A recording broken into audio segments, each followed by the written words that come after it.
PM Shri പദ്ധതിയിൽ മന്ത്രിസഭാ യോഗത്തിൽ ആശങ്ക രേഖപ്പെടുത്തിയ വിവരം സ്ഥിരീകരിച്ച് മന്ത്രി GR അനിൽ.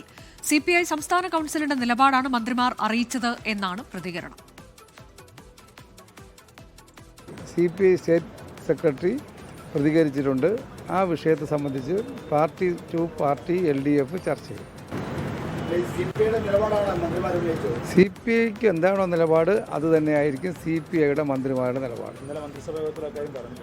അതൊന്നും ഞാൻ മന്ത്രിസഭയിൽ പറഞ്ഞ കാര്യങ്ങളൊന്നും നിങ്ങളുമായിട്ട് ഷെയർ ചെയ്യുന്നത് ശരിയായ രീതിയല്ലല്ലോ. അല്ല, അതെല്ലാം പാർട്ടി എന്താണോ തീരുമാനിക്കുന്നത് ആ തീരുമാനത്തിനോടൊപ്പമാണ് CPIയുടെ മന്ത്രിമാരുടെ എല്ലാവരുടെയും നിലപാട്. ആശങ്ക അറിയിച്ചിട്ടും മുഖ്യമന്ത്രി പ്രതികരിക്കാത്തതിൽ CPIയിൽ അമർഷമുണ്ട്. CPI സംസ്ഥാന ഘടകത്തിന്റെ നിലപാടിന് ദേശീയ നേതൃത്വം പിന്തുണ പ്രഖ്യാപിച്ചു. ദേശീയ സെക്രട്ടേറിയറ്റ് അംഗം ആനി രാജയുടെ പ്രതികരണം കൂടി കാണാം. PM ശ്രീ അംഗീകരിച്ചെങ്കിൽ മാത്രമേ ആ SSKയുടെ ഫണ്ട് തരികയുള്ളൂ എന്ന് പറയുന്നത് അങ്ങേ അറ്റം ഭരണഘടനാ വിരുദ്ധമായിട്ടുള്ള ഒരു കാര്യമാണ്. അല്ല, അത് അദ്ദേഹത്തോട് തന്നെ ചോദിക്കേണ്ട കാര്യമാണ്. CPI അതിൻ്റെ നിലപാട്, അതിൻ്റെ ദേശീയ തലത്തിൽ ഈ പാർട്ടി എടുത്തിട്ടുള്ള നിലപാട് സംസ്ഥാന സെക്രട്ടറി സഖാവ് വിനോയ് വിശ്വം പറഞ്ഞിട്ടുണ്ട്. തീർച്ചയായിട്ടും അവിടെ ഒരു ഇടതുപക്ഷ ജനാധിപത്യ മുന്നണി സംവിധാനമുണ്ട്. എല്ലാവരും കൂടി ഇരുന്നു കൊണ്ട് ഏതെങ്കിലും ഒരു CPIയോ അല്ലെങ്കിൽ ഏതെങ്കിലും ഒരു CPMോ അല്ല, ഇടതുപക്ഷ ജനാധിപത്യ മുന്നണിയിലെ മുഴുവൻ പാർട്ടികളും ഇരുന്ന് ചർച്ച ചെയ്ത് ഗൗരവത്തിൽ ചർച്ച ചെയ്ത് ആലോചിച്ച് ഉചിതമായ തീരുമാനമെടുക്കുമെന്നാണ് ഞാൻ കരുതുന്നത്. വിവാദത്തിനിടെ CPI സംസ്ഥാന കൗൺസിൽ ചേരുകയാണ്.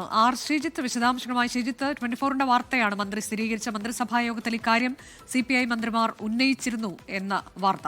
ഇപ്പോൾ ഇന്ന് ചേരുന്ന സംസ്ഥാന കൗൺസിലിന്റെ പ്രാധാന്യം അത് എത്രത്തോളമാണ്? ഈ വിഷയം ഏറ്റവും പ്രധാനമായി ചർച്ച ചെയ്യും എന്ന് തന്നെയാണോ നമുക്ക് മനസ്സിലാക്കാൻ കഴിയുന്നത്? ഒപ്പം ഈ വിഷയത്തിൽ ഇപ്പോൾ CPIM സ്വീകരിക്കുന്ന ഒരു നിലപാട്, ഇന്നലെ മന്ത്രിസഭാ യോഗത്തിൽ മറുപടിയില്ല, കൂടാതെ MV ഗോവിന്ദന്റെ ഒരു പരാമർശം, ഇതൊക്കെ ചർച്ചയാകുമോ? അനുജ, CPIയുടെ സംസ്ഥാന കൗൺസിലിൽ സംഘടനാപരമായ അജണ്ടകൾക്കാണ് ഇന്ന് മുൻതൂക്കം. എന്നാൽ PM ശ്രീ പദ്ധതിയുമായി ബന്ധപ്പെട്ട വിവാദങ്ങളും ഈ സംസ്ഥാന കൗൺസിൽ യോഗത്തിൽ ചർച്ചയാകുമെന്ന കാര്യം ഉറപ്പാണ്. ഇന്നലെ നടന്ന CPIയുടെ സംസ്ഥാന സെക്രട്ടേറിയറ്റ്, സംസ്ഥാന എക്സിക്യൂട്ടീവ് യോഗങ്ങളിൽ ഏതാണ്ട് പൂർണ്ണ സമയവും അപഹരിച്ചത് ഈ PM ശ്രീ വിവാദവുമായി ബന്ധപ്പെട്ട ചർച്ചകളായിരുന്നു.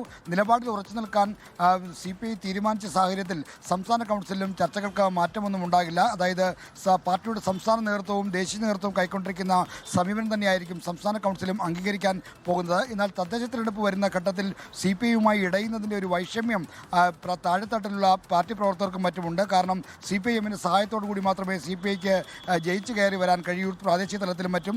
അതുകൊണ്ട് തന്നെ ഈ ഘട്ടത്തിൽ ഒരു പരസ്യമായ അഴക്കിലേക്ക് അല്ലെങ്കിൽ ഒരു പരസ്യമായ സംഘടനത്തിലേക്ക് പോകുന്നതിനുള്ള ആശങ്കയും ഒരുപക്ഷെ ഉയരും. എന്തായാലും CPI സംഘടനമായിട്ടല്ല PM ശ്രീ വിവാദത്തെ കാണുന്നത്, മറിച്ച് ഒരു BJPക്കെതിരായ ഒരു സമീപനം എന്ന നിലയ്ക്കാണ് വിഷയത്തെ കാണുന്നതെന്നാണ് നേതൃത്വത്തിൻ്റെ വിശദീകരണം. ശരി, ശ്രീജിത്താണ് വിവരങ്ങൾ നൽകിയത്. ലോകത്തെവിടെയായാലും ഏത് സമയത്തും 24 വാർത്തകളും ഓഗ്മെന്റഡ് റിയാലിറ്റി പാക്കേജുകളും എക്സ്പ്ലെയിനറുകളും വിശദമായി കാണാൻ ഞങ്ങളുടെ YouTube ചാനൽ നിങ്ങൾക്ക് സബ്സ്ക്രൈബ് ചെയ്യാം.